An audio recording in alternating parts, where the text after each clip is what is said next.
Right, in this video, I want to calculate the number of protons, neutrons and electrons in ions. Now this is a great question for the examiner to ask, and loads of people get it wrong. Let's look at this one, why they get it wrong. Let's just have a quick look at the aluminium here and see why people get it wrong. People get this wrong because they see aluminium 2713 and they see the question, calculate the number of protons, neutrons and electrons. And teachers and students have practiced this up and down the country in both chemistry and physics, and they say, aha, the bottom number here, the atomic number, that tells us the number of protons in the nucleus, and that is 13 protons. And they're absolutely correct. Okay, they then say, right, atoms of elements, they've got 13 protons, and elements are neutrally charged, so if it's got 13 protons, it must have 13 electrons. And if that's an element, that's correct. They then say 27 minus 13, that gives us the number of neutrons. The mass number, if you remember, this is the mass number at top. That's the total number of protons and neutrons combined. Okay, so if you take the number of protons away from it, if I put my finger over protons, what are you left with? Neutrons. So we need to take the protons away to get the number of neutrons. The number of protons is the bottom number, so 27 minus 13 equals 14 neutrons. And if the question were to calculate the number of protons, neutrons and electrons present in an element, that would be correct. But this isn't an element. This is not the element. This is the Al3+ ion. Now, an ion is a charged atom. Okay, so these charges up here, okay, make this a different question. Okay, it makes it a different question. Now, the nucleus in chemical reactions stays utterly unchanged.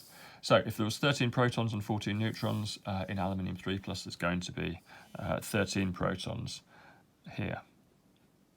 Okay, because the number of protons in the nucleus in chemical reactions never changes. Likewise, 27 minus 13, take the proton number away there, and you get the number of neutrons, 14 neutrons. The electrons, however, this is different. So it's the Al3+ ion. Okay, if you can't remember how this works, you quickly draw out the electronic configuration. 2 on the first shell, 8 on the second makes 10, and 3 on the third. 1, 2, 3. Well, this, to get a full ash shell of electrons, is going to want to lose these 3 electrons. 1, 2, 3. It's going to want to lose 3 electrons. They're going to want to go somewhere else. So before, when it had 13 electrons, 2, 3, 4, 5, 6, 7, 8, 9, 10, 11, 12, 13. Okay, it's now lost 3 electrons. It did have 13 electrons when it was the element, so we can write out 13 electrons under there, and you'll notice they all balance each other out. But I'm not going to write out 13 electrons. I'm going to write out these 10 electrons. 1, 2, 3, 4, 5, 6, 7, 8, 9, 10. And so hopefully now you can see, because it's lost those 3 electrons, why it has a 3 positive charge. Okay, it has a 3 positive charge, 3 positive. So it doesn't have 13 electrons anymore, it has 10 electrons because it's lost those 3. So if it's got a positive charge, it's lost electrons. Let's go back and do this calcium. Protons, 20. Okay, that's the same with it, whether it's an element or an ion, because the nucleus remains unchanged.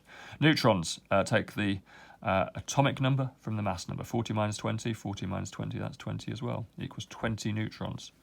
Okay, now the electrons. Positively charged, it's got 2 positively charged. So how does it become 2 positively charged? It loses 2 electrons. So that's going to be 18 electrons. Let's do this negative ion now. It's the oxide ion, so 8 protons because the atomic number is 8. 16 minus 8 is also 8. 16 minus 8 equals 8 neutrons. And now the electrons. To become negatively charged, it has to have gained electrons. And it's got 2 negative charges.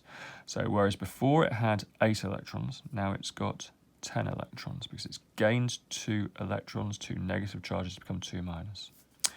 Copper here now, 29 protons. 63 minus 29, that's going to be 34, isn't it? 63 minus 29 equals 34 neutrons, if I've done my maths correctly in my head. I'm sure somebody will correct me later if I haven't, but that's 34, isn't it?